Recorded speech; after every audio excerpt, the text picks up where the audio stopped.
Montana Territory, June 1881. The sky was too blue for heartbreak. Victoria Zeller stood alone on the edge of the dusty road outside the small clapboard church in Dry Creek, her white dress heavy with dust and sweat, her gloved hands clenched around a letter that had come too late. The preacher had stopped waiting an hour ago. The sun was high now, heat rising off the packed earth, and still there was no sign of the man who had promised her a new beginning. He was not coming. The letter had arrived that morning, handed off by a passing rider. Her fiancé, James Calloway, had gone east on urgent business and would not return. No apology, no explanation, just a polite, cold dismissal written in a hand that looked like it had not shaken writing it. A woman from the boarding house had come to check on her, offered to take her back to Miss Harper's kitchen. Victoria had thanked her with a stiff nod and said she would walk. Now she stood at the edge of nothing, alone in a town she had never meant to stay in, wearing a dress that should have meant something. A gust of wind kicked up dirt and her veil fluttered like a ghost's whisper. Then came the sound of hooves. She turned, squinting in the sun as a lone rider came up the road. He rode easy like the saddle was part of him, his dark hat low against the light. Dust followed him, rising in curls behind the legs of his chestnut horse. He slowed when he saw her, stopped. "You lost?" he asked. Victoria shook her head, her voice tight. "I was waiting for someone." The cowboy's eyes dropped to the crumpled letter in her hand, then swept over the stained hem of her dress, the sag in her shoulders. "I reckon he is not coming," he said gently. She looked away, swallowing the sting. "You reckon right." He dismounted slowly, pulled off his gloves and stepped closer, not too close. The wind tugged at the brim of his hat, but he did not move to stop it. "I am Travis Morgan," he said, voice low, calm. "I was headed to the post station, cut through town on a shortcut. But I saw you," and he paused. "No woman should be left standing in the road like this." Victoria lifted her chin. "I am not your concern." Travis tilted his head. "Maybe not, but I am making you mine anyway." She blinked, unsure she had heard him right. He stepped beside her without touching, looking out over the road. "I do not know what kind of man walks away from someone like you, but I am not him." His voice had a quiet steadiness that wrapped around her like the hush before a storm. "You are never waiting alone again." "Not if I have anything to say about it." Victoria's throat tightened. She felt foolish standing here in a dress meant for a promise that never came, but she also felt something else. Safe. Not from danger, but from the ache of being invisible. Travis lifted his reins. "Come on." "I will take you back." She hesitated. "I will ride slow," he added. "I can walk." "I know, but you should not have to." It was the way he said it. No pity, no push. Just a quiet offer that did not make her feel small. She climbed up behind him, her dress bunching awkwardly, and he made room without complaint. They rode back toward town in silence, the rhythm of the horse steady beneath them. At the boarding house, Travis stopped in front and turned slightly. "You got someone inside waiting on you?" "No."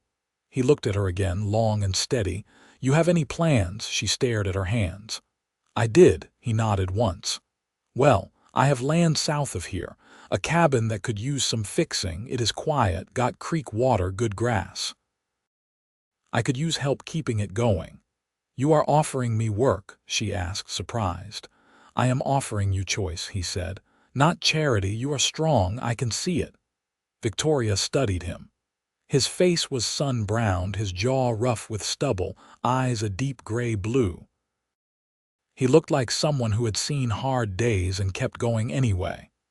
"I do not know anything about cabins or land," she said. "I can teach you." She stared at the front of the boarding house. The porch boards were warped, the windows thin. Inside there would be whispers, pity, maybe worse. Travis waited. In the end, she nodded. They rode out together that afternoon, with nothing but the saddle between them and the miles ahead.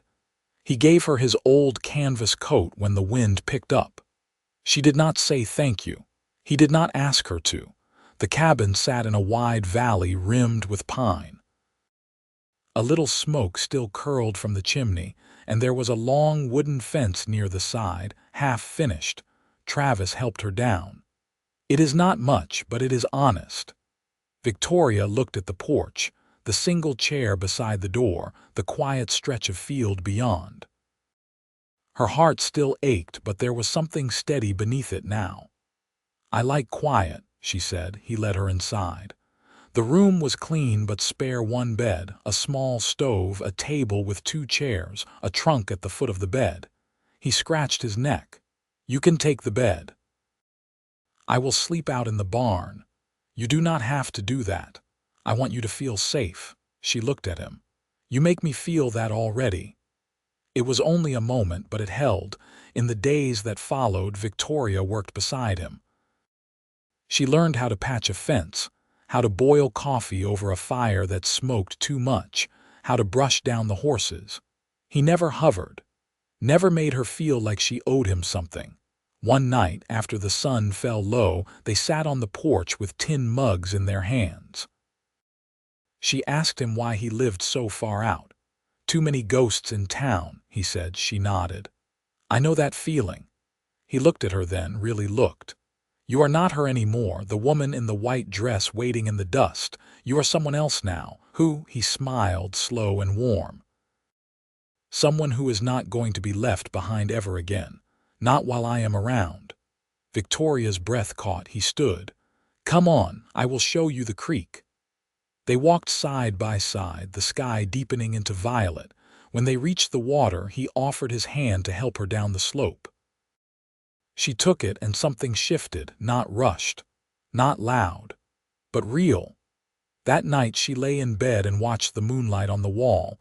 Outside, she could hear him moving in the barn, a steady presence. She did not feel abandoned anymore. She felt chosen. By late July, the wind carried the dry smell of pine bark and sun-warmed soil. The creek had thinned some, its edges choked with cattails and frog song, but the water still moved clean and steady past the cottonwoods. Victoria had started rising before the birds, tying her hair back with a strip of muslin, pulling on Travis's old boots with the heels worn smooth. She no longer paused in the mornings, she simply moved. Travis had built a new line of fence along the east slope, and Victoria handed him nails and held posts as he drove them into place. He didn't speak unless there was need, and neither did she. But there was comfort in the silence, in the quiet rhythm of shared work. One afternoon, after they'd worked through the noon sun tightening a crossbeam near the corral, Travis sat back on his heels and wiped his brow with his sleeve. "You ever been around cattle?" he asked. "No," Victoria said, brushing dirt from her skirt. "My father kept horses, for pulling mostly. But I was never allowed near the barns." Travis nodded, digging a splinter from his palm with the tip of a nail. "That's a shame. You've got a steady hand." She glanced toward the pasture. "How many do you keep?" "5. Had more last year, but a late frost took the grass down. Had to sell off half to keep the rest fed." Victoria leaned against the rail. "And you manage all this alone?" "Used to. Now I don't." The words were simple, but they settled in her chest like a warm stone. That evening, while she peeled potatoes by the open door, she heard the slow tread of his boots behind her. He carried a small tin box, dented at the corners, and set it on the table between them. "Found this in the loft," he said. "Used to belong to my sister." Victoria looked at it. "You have a sister, had," he said quietly. "She passed near 3 winters ago. Fever took her quick." She rested the knife beside the bowl. "I'm sorry." He nodded once. "She was the one who taught me how to patch a shirt without tearing the seams worse. That box is full of thread and needles. Thought you might want it." Victoria opened the lid. Spools of faded thread sat alongside bone-handled scissors, a thimble, even a bit of lace folded into a scrap of linen. She had fine taste, Victoria murmured. She liked things that lasted, Travis said. She made all her dresses herself. Said if you wore your own work, you never had to owe anyone. Victoria ran her fingers over the lace. That's a lesson worth keeping. A few nights later, a storm rolled in from the mountains. The clouds sank low, and the air turned sharp with the scent of lightning. Victoria stood by the window, watching the trees shift and sway while Travis secured the barn doors. When he came back in, rain already darkening his sleeves, he nodded toward the fireplace. Wind's coming hard. We'll lose the chimney draw if we don't feed it steady. She knelt and stacked kindling. He handed her a match. As the fire caught, shadows flickered across the room. The storm rattled the shutters, but neither of them moved to check them. They sat in the fire's warmth, the room dim aside from the orange light. "You ever think about leaving this place?" she asked suddenly. "I did," he said. "Once. When my sister got sick, I thought maybe if I took her somewhere lower where the winters weren't so cruel." He trailed off. "But you stayed," Victoria said. "I buried her under the pine near the creek," Travis replied. "Couldn't leave her behind." Victoria stared into the flames. "I thought I'd feel lost out here. Strange thing is, I don't." He looked at her, his voice quiet. "You feel like you belong," she nodded slowly. "More than I ever did in places with ballrooms and parlors." Travis leaned forward, elbows on his knees. "You ever think about what you want next?" She turned her head toward him. "I want to build something that can't be taken away by paper and ink.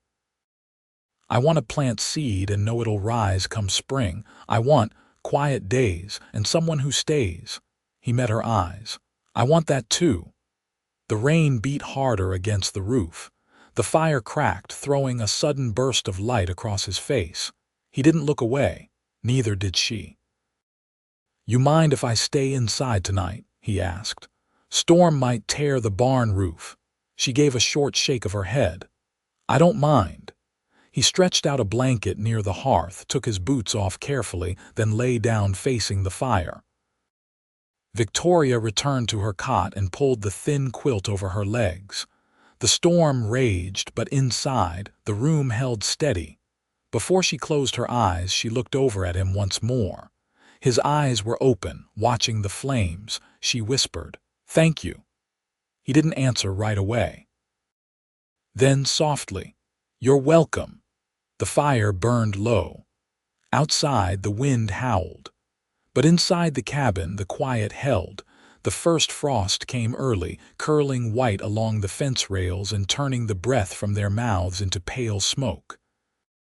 Victoria stood outside the cabin before dawn, hitching the last of the quilts to the clothesline, her fingers stiff and red. Behind her, the cabin windows glowed with lamplight. Inside, Travis was mending the stirrup strap on his saddle, humming low under his breath. He had begun humming only recently. A tune without words, slow and even. She never said anything about it, but she listened. That morning they rode together to the trading post 2 miles east, a narrow building tucked beside the rise where the earth sloped down into cottonwood shadows. Travis needed flour, and Victoria had stitched enough muslin bags to trade for salt and kerosene. The post owner, Mr. Halloran, had a limp and a gray beard that reached the top button of his coat. He watched them come through the door and nodded once. "You're the Zeller woman," he said, reaching for his ledger. "Heard you were out by Morgan's land. Thought maybe you'd gone back east."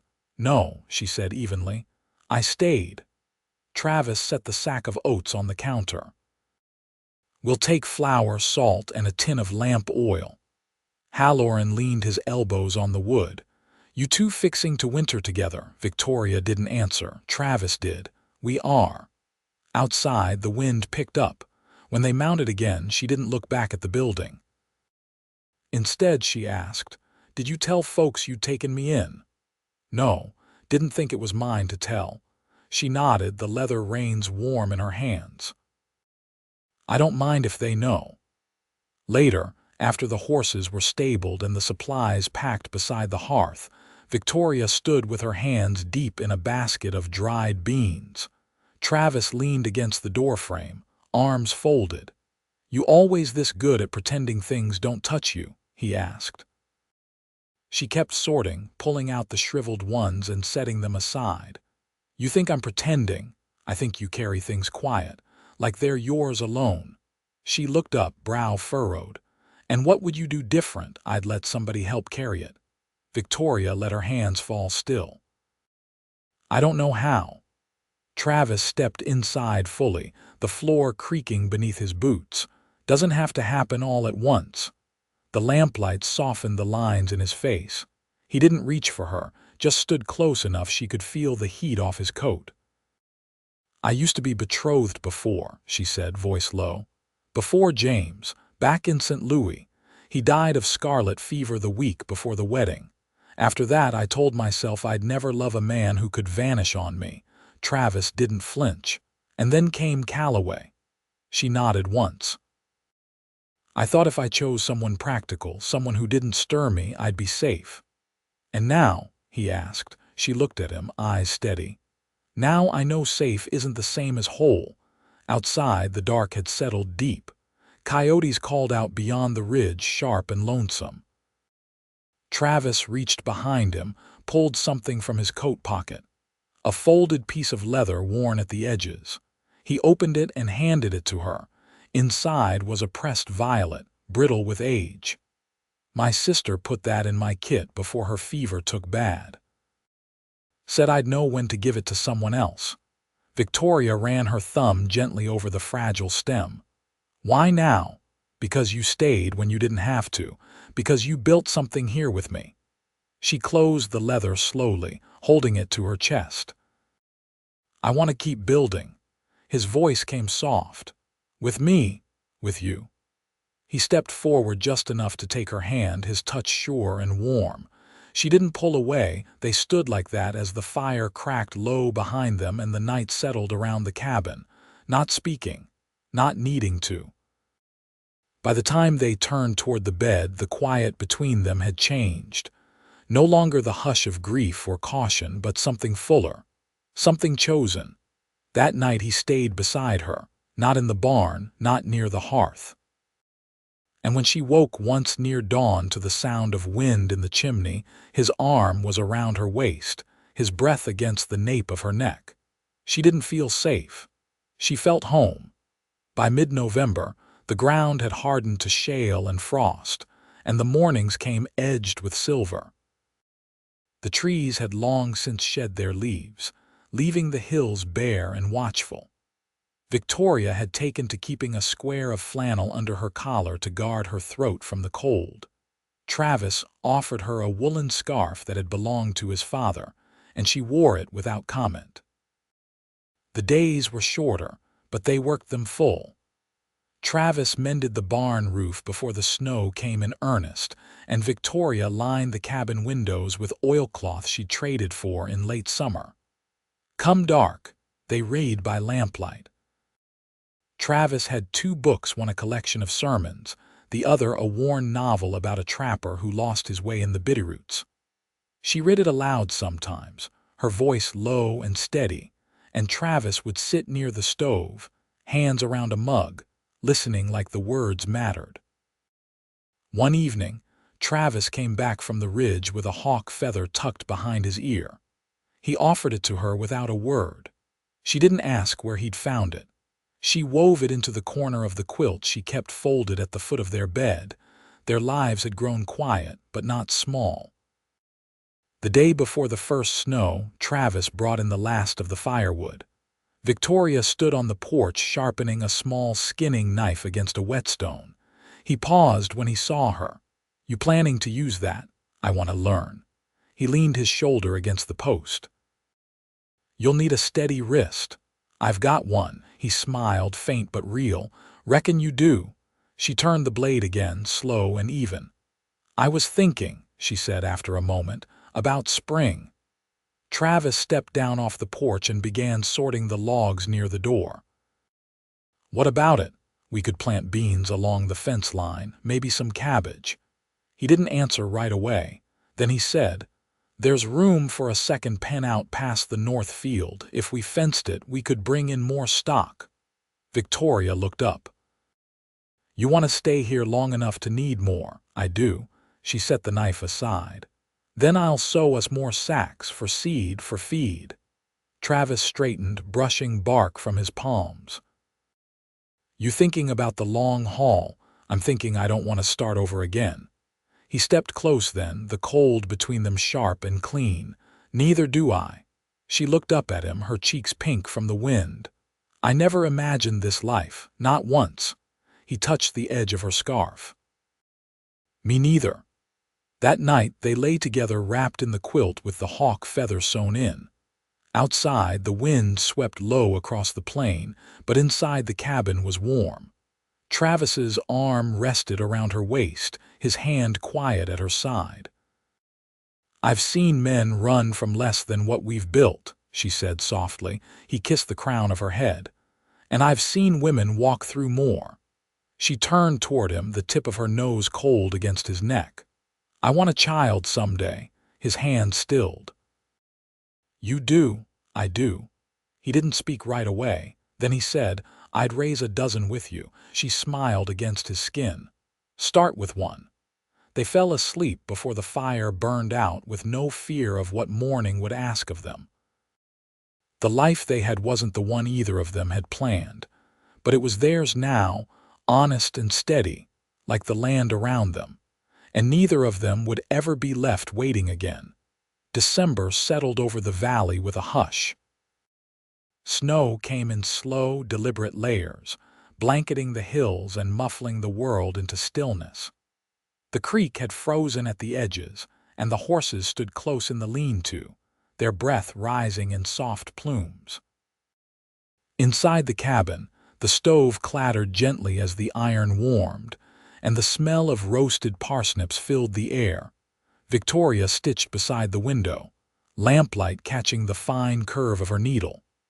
A small woolen shirt lay across her lap, half finished. Travis sat near the stove, oiling the wood handle of a hatchet, his coat slung over the back of the chair behind him. "You ever think about your mother?" she asked, eyes still on the stitching. He ran a cloth over the metal head of the hatchet. "Sometimes. She died when I was a boy, before we came west. I remember her singing, mostly. She had a way of turning any chore into music."